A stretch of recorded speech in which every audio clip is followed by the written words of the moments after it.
Assalamualaikum warahmatullahi wabarakatuh. Alhamdulillahirabbil alamin wal 'aqibatu lil muttaqin ala khairi khalqihi Muhammadi wa ala alihi wa sahbihi ajma'in. Asyhadu an la ilaha illallah wa asyhadu anna Muhammadar Rasulullah la nabiyya ba'd. Sahabat setia dimanapun Anda berada, sebelumnya perkenalkan, nama saya Putri Nur Pratiwi. Saya seorang mahasiswi jurusan Komunikasi Penyiaran Islam semester 5 kelas D di UIN Sunan Gunung Jati Bandung. Salam taklim kepada Bapak Dr. Andes Cecep Fahrudin, HSMAG, selaku dosen mata kuliah Esensi Al-Quran. Oleh karena itu, pada kesempatan ini saya ingin membahas terkait materi yang telah disampaikan mengenai Esensi Al-Quran, yaitu terkait tanggung jawab sosial. Mungkin sahabat-sahabat sudah sering mendengar apa itu tanggung jawab sosial. Namun, sepertinya sangat jarang sekali di era milenial ini kita menerapkan tanggung jawab sosial. Nah, sebelum ke tanggung jawab sosial, kita akan membahas terkait tanggung jawab individu.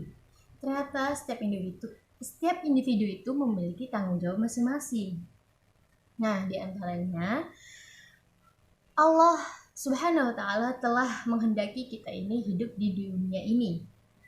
Nah, oleh karena itu Allah tidak hanya menghendaki kita hidup, hanya sekedar hidup, akan tetapi Allah memberikan potensi kepada setiap hambanya sebagai acuan untuk kita bisa hidup di muka bumi ini. Nah, kemudian Allah juga membebaskan makhluknya untuk berbuat apapun di muka bumi ini dengan panduan pedoman Al-Quranul Karim, yaitu firman yang mulia. Nah, ternyata individu itu kan memiliki potensi. Ada 3 potensi. Yang pertama ada nafas diri, yang kedua ada akal, yaitu gunanya untuk membedakan mana yang benar, mana yang salah, mana yang hak, mana yang batil. Kemudian yang terakhir, yaitu yang ketiga, yaitu ada hati. Hati itu yang bisa mengkonkretkan antara akal dan juga keimanan. Nah, kemudian menurut Abu A'la Al-Maududi ada tingkatan nafas itu sendiri. Di antaranya ada 3. Yang pertama ada nafas amarah. Nafas amarah ini yaitu jiwa yang dipenuhi dengan ambisi dan emosi untuk memenuhi kebutuhannya, memenuhi keinginannya, memenuhi nafsunya. Nah, kemudian yang kedua ada nafas lawamah. Nafas lawamah ini merupakan nafas pertengahan, di mana nafas ini secara sadar ia bisa membedakan mana yang baik, mana yang buruk. Nah, kemudian yang terakhir ada nafas mutmainnah, yaitu nafas yang dipenuhi dengan rasa ridho atas ketentuan Allah Subhanahu wa ta'ala yang telah menentukan hidupnya di muka bumi ini. Nah, selain dari tingkatan nafas, ternyata ada juga pembagian nafas.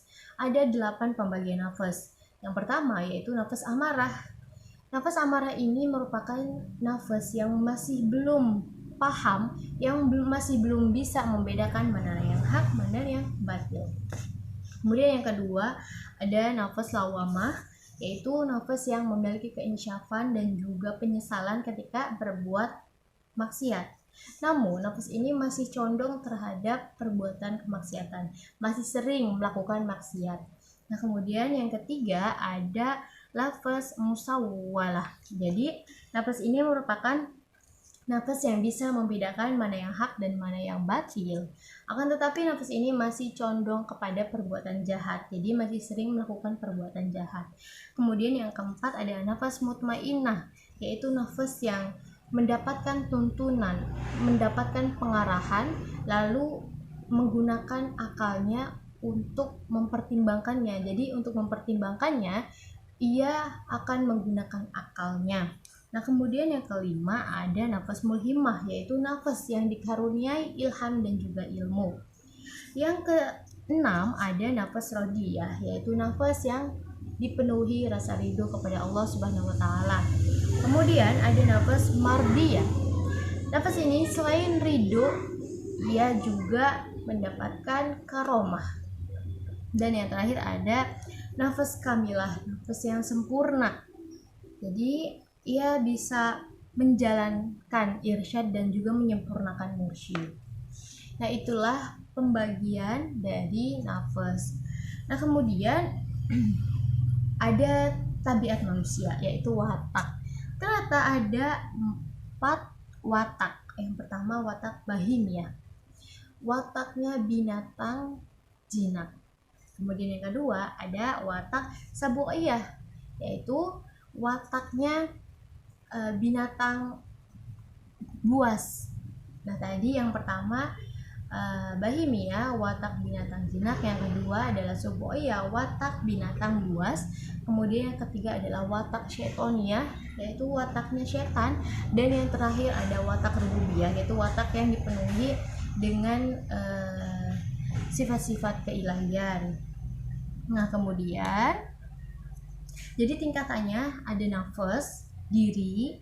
Kemudian dari diri kita itu mendapatkan ilmu. Kemudian dari mendapatkan ilmu yang banyak kita terapkan untuk beribadah, karena sesungguhnya segala ilmu itu bisa mendekatkan kepada setiap hamba kepada Tuhannya, yaitu dengan beribadah.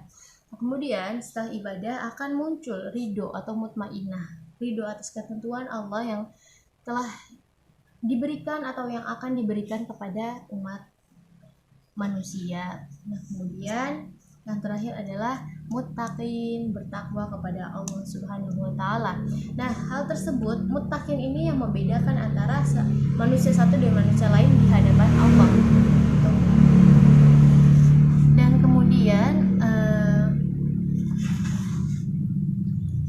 dalil terkait tanggung jawab individu ini merupakan Quran surat Maryam ayat 93 sampai 95, bahwa tidak ada seorang makhluk pun di langit dan di muka bumi ini kecuali ia menghadap kepada Tuhan Sang Maha Pemurah sebagai hamba Allah, dan Allah juga telah menentukan jumlah mereka, dan Allah menghitung dengan hitungan yang teliti, sehingga tiap-tiap mereka akan datang kepada Allah di hari kiamat nanti dengan sendiri-sendiri. Quran surat Maryam ayat 93 sampai 95. Nah, kemudian dari